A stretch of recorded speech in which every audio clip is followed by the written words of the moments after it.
135. Le huitième mode concerne le relatif, par lequel nous concluons que, puisque toutes les choses sont relatives, nous suspendrons notre assentiment sur la question de savoir lesquelles sont absolument, c'est-à-dire par nature.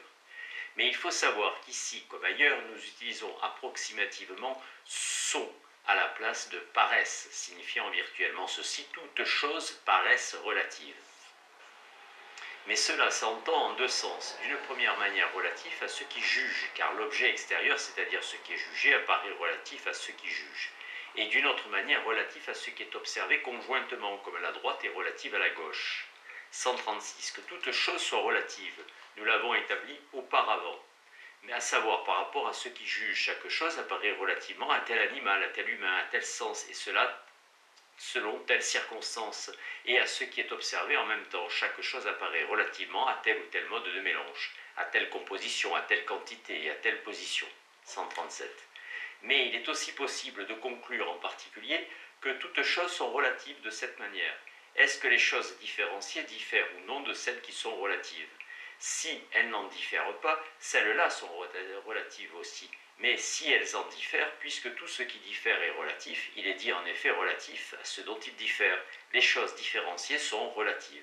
138. Selon les dogmatiques, parmi les étangs, certains sont les genres les plus généraux, d'autres les espèces dernières, d'autres à la fois genres et espèces. Mais tous ces étangs sont relatifs, donc toutes choses sont relatives. Ou aussi parmi les étangs, les uns sont obvis, les autres obscurs, comme ils le disent eux-mêmes.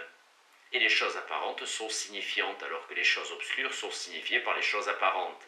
Car selon eux, les choses apparentes sont la vision des choses obscures, Anaxagore. Mais le signifiant et le signifié sont relatifs, donc toutes choses sont relatives. 139. Outre cela, les étangs se divisent en semblables et dissemblables, et en égaux et inégaux, mais ces choses sont relatives.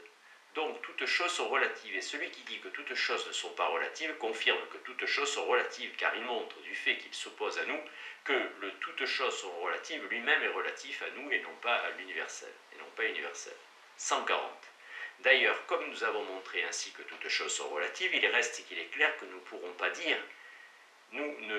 pas dire ce que chaque objet réel est selon sa nature, c'est-à-dire purement et simplement, mais seulement ce qu'il paraît être relativement à quelque chose. Il s'ensuit que nous devons suspendre notre assentiment à propos de la nature des choses. 141. Au sujet du mode, qui concerne le caractère continu ou rare des rencontres, que nous disons être le 9e dans l'ordre, voici les points que nous en exposons. Le Soleil est sans aucun doute beaucoup plus frappant qu'une comète. Mais comme nous voyons le Soleil continuellement et la comète rarement, nous sommes tellement frappés par ce corps céleste que nous sommes d'avis qu'il a valeur de présage divin, et que ce n'est pas du tout le cas du Soleil. Pourtant, si nous concevions que le Soleil apparaisse rarement, se couche rarement et qu'il illumine tout d'un seul coup, et soudainement plonge tout dans les ténèbres, nous verrions dans cela quelque chose de très frappant. 132. Un tremblement de terre, lui aussi, ne trouble pas de la même manière ceux qui en font l'expérience pour la première fois et ceux qui ont passé leur vie en y étant accoutumés. Combien frappante est la mer pour celui qui la voit pour la première fois, mais aussi la beauté d'un corps humain quand on la voit pour la première fois et soudainement nous émeut plus que si elle est devenue habituelle. Et on estime que ce qui est rare a de la valeur alors que ce qui nous est familier, est accessible, n'en a pas du tout. 143. Ainsi, si nous concevions que l'eau soit rare, combien nous paraîtrait-elle plus précieuse que toutes les choses que nous estimons avoir du prix? Ou si nous imaginions que l'or gisait par terre à la manière des pierres, pour qui pensons-nous que, dans ces conditions, il aura de la valeur et devrait être mis sous clé? 144. Puisque les mêmes choses, selon le caractère continu ou rare de leur occurrence, nous semblent donc tantôt frappantes ou de valeur, tantôt ne pas avoir ces propriétés, nous en inférons que nous sommes peut-être capables de dire, comme paraît être chaque chose en tenant compte du caractère continu ou rare de son occurrence, mais nous ne serons pas capables de dire simplement ce qu'est chacun des objets extérieurs, et du fait de ce mode, lui aussi, nous suspendons donc notre assentiment à leurs propos. 145. Le 10e mode, qui s'attache principalement aux questions éthiques, est celui qui concerne les modes de vie, les coutumes, les lois, les croyances humides et les suppositions dogmatiques. Un mode de vie est un choix de vie ou d'activité adopté par une seule personne ou par plusieurs, par exemple par Diogène ou les Laconiens. 146. Une loi est une convention écrite parmi les membres d'une communauté politique. Celui qui la transgresse est puni. Une coutume ou une habitude, il n'y a pas de différence. Sont l'acceptation commune par beaucoup de gens d'une certaine manière de faire, ceux qui la transgressent n'étant pas dans tous les cas punis. Par exemple, il y a une loi contre l'adultère, mais l'une de nos coutumes est de ne pas s'accoupler avec une femme en public. 147. Une croyance au mythe est l'acceptation de choses qui ne se produisent pas et sont fictives. Par exemple, entre autres, les mythes qui concernent Chronos, qui trouve créance auprès d'un grand nombre d'individus. Une supposition dogmatique est l'acceptation d'une chose qu'on estime confirmée par un raisonnement analogique ou une certaine démonstration, par exemple, que les éléments des étangs sont insécables ou que ce sont des parties ultimes homéomères ou quelque autre chose. 148. Or, nous opposons chacune de ces choses tantôt à elles-mêmes, tantôt à chacune des autres. Par exemple, nous opposons la coutume à la coutume de cette manière. Certains Éthiopiens tatouent leurs nourrissons Banu. Les Perses pensent qu'il est convenable de s'habiller d'un vêtement aux couleurs variées et qui descend jusqu'aux pieds. Nous trouvons cela inconvenant. Les Indiens s'accouplent avec des femmes en public, alors que la plupart des autres peuples pensent que cela est honteux. 149. On oppose à la loi à la loi. Chez les Romains, celui qui renonce au bien de son père ne paie pas les dettes de ce dernier, alors que chez les Rhodiens, on les paie dans tous les cas. Chez les Taures de City, il y avait une loi disant à sacrifier les étrangers à Artémis, alors que chez nous, il est interdit de mettre à mort un humain pour des raisons religieuses. 150. On oppose le mode de vie au mode de vie. Quand nous opposons le mode de vie de Diogène à celui d'Aristippe, celui des Laconiens à celui des Italiens, on oppose la croyance à un mythe à la croyance à un mythe. Quand nous disons qu'à un lieu, le mythe veut que ce soit Zeus, le père des hommes et des dieux, et qu'à un autre lieu, ce soit l'océan. L'océan est l'origine des dieux et de leur mère Thétis. 151. Nous opposons une supposition dogmatique à une supposition dogmatique quand nous disons que les uns soutiennent qu'il y a un seul élément, alors que les autres soutiennent qu'ils sont en nombre infini, que les uns soutiennent que l'âme est mortelle et les autres qu'elle est immortelle, que pour les uns nos affaires sont régies par la divine providence, alors que pour les autres elles le sont sans providence. 152.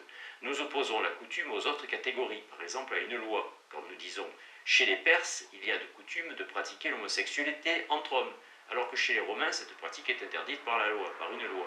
Chez nous, l'adultère est prohibé, alors que chez les Massagètes, cela est tenu par la coutume comme indifférent, ainsi que Dox de Snide le rapporte dans le premier livre de son voyage autour du monde.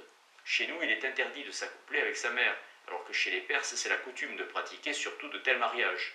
Chez les Égyptiens, frères et sœurs se marient, alors que chez nous, une loi prohibe cela. 153. La coutume s'oppose au mode de vie quand la plupart des hommes s'accouplent avec leurs femmes en privé, alors que Cratès s'unissait à Hipparchia en public.